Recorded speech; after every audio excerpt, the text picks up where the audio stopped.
Hey guys, Coach Thad here. Going to get you guys set up for Thursday's workout. It's going to be fun. We've got some more structured gymnastics skill practice, a little mini workout in there.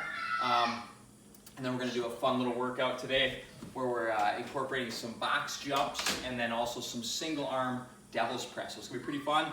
But as always, we do got to get ready with a little mobility and then some warming up. So for our mobility day, we're going to do one that I like to call the big turn back stretch.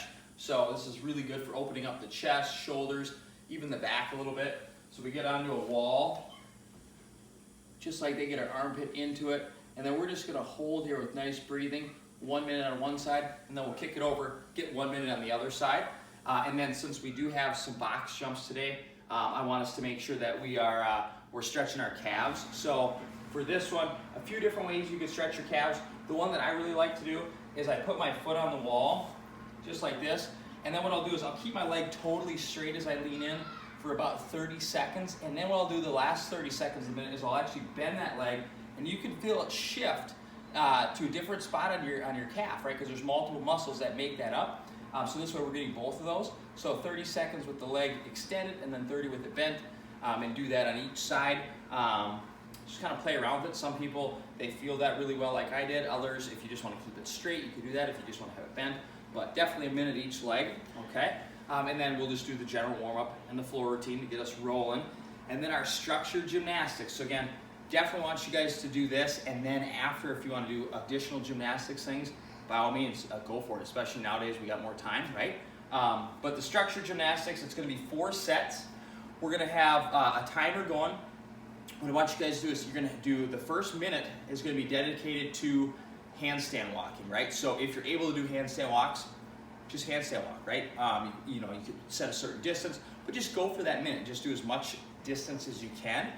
This is great too if you're just kind of learning because, man, you can kick up, walk a little bit. If you fall down, no big deal. Just do what you can for the minute. If you're not quite to the handstand walks, we do have some other options.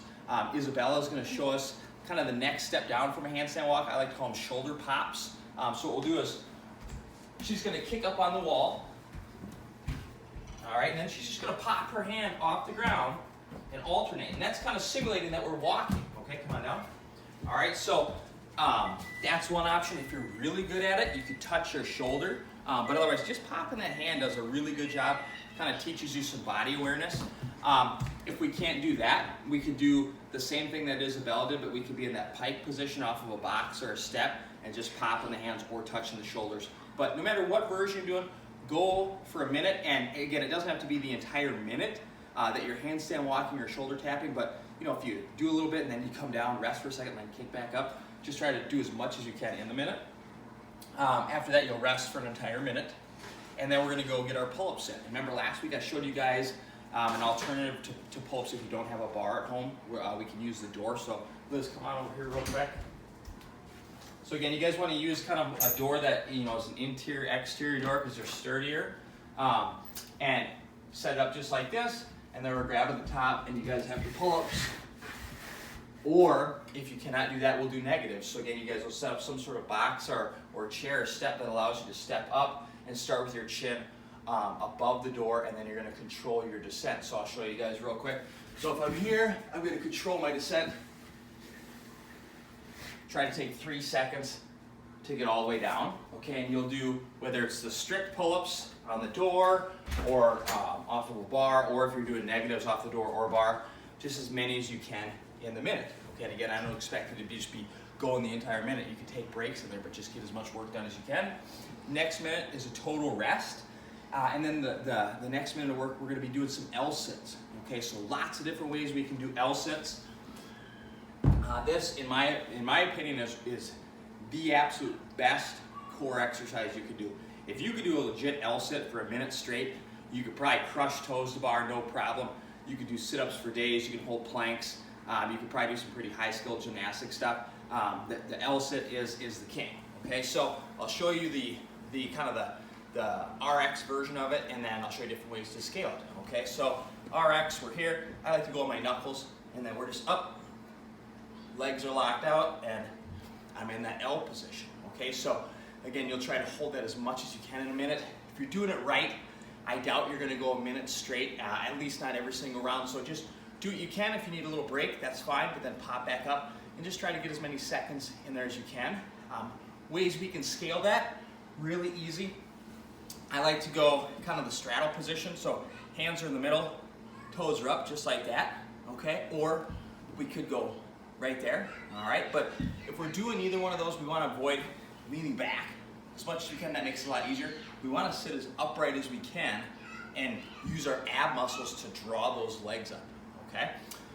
And then once we finish our minute there, we got a minute rest. And again, we're doing 4 sets of that, okay? So really want you guys to do that gymnastics piece.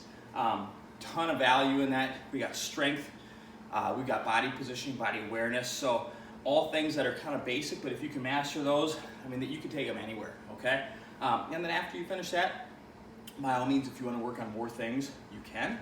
But then we're going to get into the workout, okay? And it's a pretty simple workout, pretty straightforward, but if you do it right, it's going to be awesome. Okay, so it's got 2 movements. It's got box jumps, and again, if you've got a box or a bench, use it. If you don't, if you've got stairs, we can do that, right? So we're jumping, and then either stepping down or jumping down. So that's our first exercise. And then we've got a single arm devil's press. So a lot of the times at the gym, we'll do this with 2 arms, right? Because we have tons of weights at our disposal, but here we're in a limited situation. We're gonna do a little variance. We're gonna go 1 arm. It's kind of a unique spin on it. So set up, we'll go down into our full burpee, kick our feet up, and then basically hang, snatch it up overhead.